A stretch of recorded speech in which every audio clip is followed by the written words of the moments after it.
Ecofi Investissement vous présente la revue de presse de Jean-Pierre Corbel.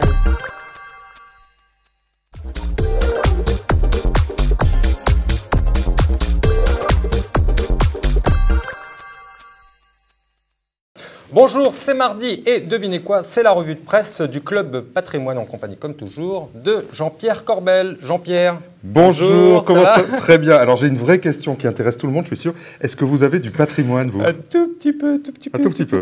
D'accord, alors... Oui, mais j'en ai. Ça tombe bien, parce que si vous en avez un tout petit peu, il y a quelqu'un qui veut s'en occuper. Ah, et un ami. Oui, c'est un ami, c'est le ministre du Budget. Écoutez-le.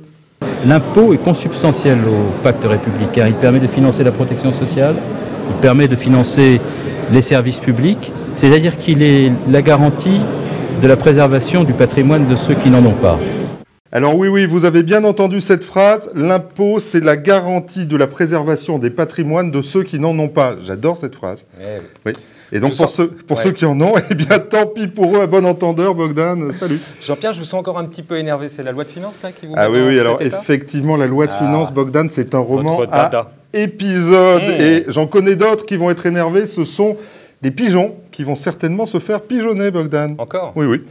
Alors, la semaine dernière, souvenez-vous, je vous avais expliqué qu'ils avaient obtenu, et c'était une bonne chose, un taux réduit de fiscalité sur les plus-values. Mais comme avec mon pendule, je vous avais expliqué qu'il fallait attendre la fin de la loi de finances pour savoir si tout ça allait bien fonctionner. Ben, j'avais raison. Figurez-vous, regardez cet article. Le rapporteur Christian Eckert, on va beaucoup parler de lui. Un nouvel ami, ça. Et oui, a fait voter vendredi un amendement visant à supprimer le dispositif de report d'imposition. Bon, là, il faut quand même nous en dire un peu plus. Ah oui, alors c'est assez technique, mais c'est très important. La loi de finances pour 2013 avait prévu, parce que la fiscalité montait, avait prévu un report d'imposition pour les entrepreneurs, avec une condition qui était de réinvestir une part significative de sa cession sur un nouveau projet entrepreneurial. Et c'est plutôt une bonne chose.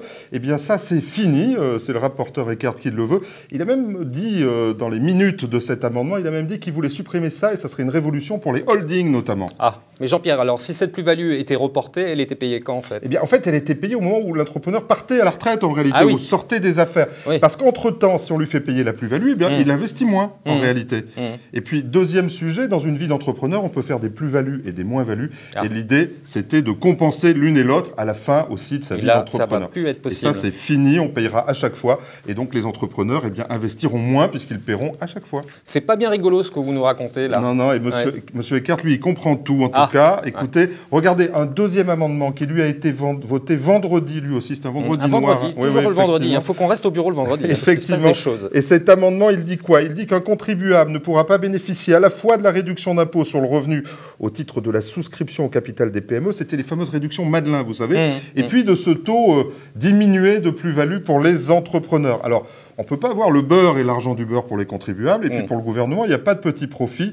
En tout cas, ce qui est sûr, c'est que ça, c'est rétroactif, une nouvelle fois. Et ça, c'est le tir au pigeon. En tout cas, ça sent le tir au pigeon, non? Effectivement. Alors en fait, la chasse est ouverte, mais en réalité, la chasse est ouverte pour tout le monde. C'est bien l'idée de cette loi de finances. Regardez cet article sur BFM. Vendre son or va coûter plus cher. Un amendement toujours voté vendredi, qui prévoit une hausse de la taxe sur les métaux précieux, dont l'or. Et cette taxe, elle devrait passer de 7,5% à 12%. Ça, c'est ennuyeux. Ouais, ça, c'est ennuyeux. C'est voté surtout. Et surtout, on sait que les Français avaient énormément dans la crise investi dans leur physique. Donc ça, c'est banco pour le gouvernement, Bogdan. Bon alors, après ce vendredi noir, d'autres mauvaises surprises? Alors, pour l'instant, on a ce qui est voté, mais on a ce qui va arriver. Et on sait qu'il va y en avoir. Alors en tout cas, on sait aussi que M. Eckert a repoussé une mesure qui faisait beaucoup de bruit, c'était l'exit tax pour l'assurance vie. Ça, c'est reporté, mais c'est reporté à quelques mois. Le gouvernement lui a dit qu'on reviendrait sur le sujet. Et puis, en général, on pense que de nouvelles mesures vont arriver parce que les députés socialistes, eh bien, ils grognent, ils veulent aller plus loin. Ah oui. Ils veulent aller plus loin sur la loi de finances. Regardez cet article dans Les Échos. Quelques députés socialistes ont reçu un avertissement de Bruno Le Roux, qui est leur chef de file. Et il leur a demandé quoi? Il leur a demandé de retirer les amendements du budget qui n'auraient pas été approuvés par la direction du groupe. Mon pendule me dit que ça pourrait encore bouger. Et regardez sur le sujet, le ministre du budget dont je vous parlais tout à l'heure, il a retoqué un député en pleine assemblée, mais un député de son camp. Regardez-le. Nous sommes là pour essayer d'affirmer dans l'hémicycle une cohérence. Et c'est plus difficile d'affirmer dans la durée une cohérence que dans l'instant un positionnement. Donc, Monsieur Gage, votre amendement a été défendu. Vous avez pu faire ce dont vous rêviez ce soir. C'est fait. Je vous ai apporté la réponse que je devais vous apporter. C'est fait. C'est rigolo, non? Quand même. Affirmer une cohérence, j'aime beaucoup aussi ça. Top flop maintenant. Allez, on y va. On va commencer par un anniversaire. J'aime bien souhaiter les anniversaires. Et là, c'est AXA Tema, la plateforme qui fête son 20e anniversaire, Bogdan. Oui. Une plateforme qui a quand même accompagné les indépendants dans toute leur histoire. Alors, on leur souhaite bon anniversaire. Et notamment Olivier Samin, un ami. Ouais, le petit blondinet, c'est ça? Charmant.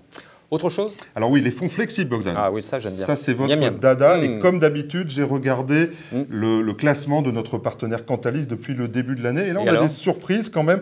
Regardez dans le top 10, 2 fonds de Rothschild et compagnie. Chapeau bas quand même. Et puis aussi des maisons bien connues des CGPI, Keren, Ecofi, HMG ou encore Hamilton. Qu'est-ce qu'on voit? C'est que small is beautiful quand même, non? Ouais. Oh, c'est pas l'air. Un petit mot pour rigoler. Et bien alors là, on va aller chez moi et on va donner la palme du mauvais goût. Alors chez moi, c'est en Auvergne. Ah oui, aïe, aïe, aïe. Et on va donner la palme du mauvais goût en matière de communication. And the winner is la Caisse d'épargne d'Auvergne. Alors regardez bien cet article. La photo d'un écureuil pendu. Non, non, Bogdan, vous rêvez pas, regardez la photo. Il est pendu par les testicules sur le thème parce que les accidents n'arrivent pas qu'aux autres. Ça fait mal, non, quand même. Enfin, ils ont des sacrées métaphores. Oui, ça fait mal à l'image de la caisse d'épargne. Cette photo, elle est restée une journée sur le site web et puis elle a été enlevée parce que c'était vraiment de mauvais goût quand même. Jean-Pierre, merci beaucoup. Mais les Auvergnats ne font pas toujours des trucs comme ça. Non. Merci beaucoup. À la semaine prochaine. À la semaine prochaine. Quant à moi, il ne me reste plus qu'à vous remercier bien sûr et à vous donner rendez-vous mardi prochain. D'ici là, gardez-vous bien.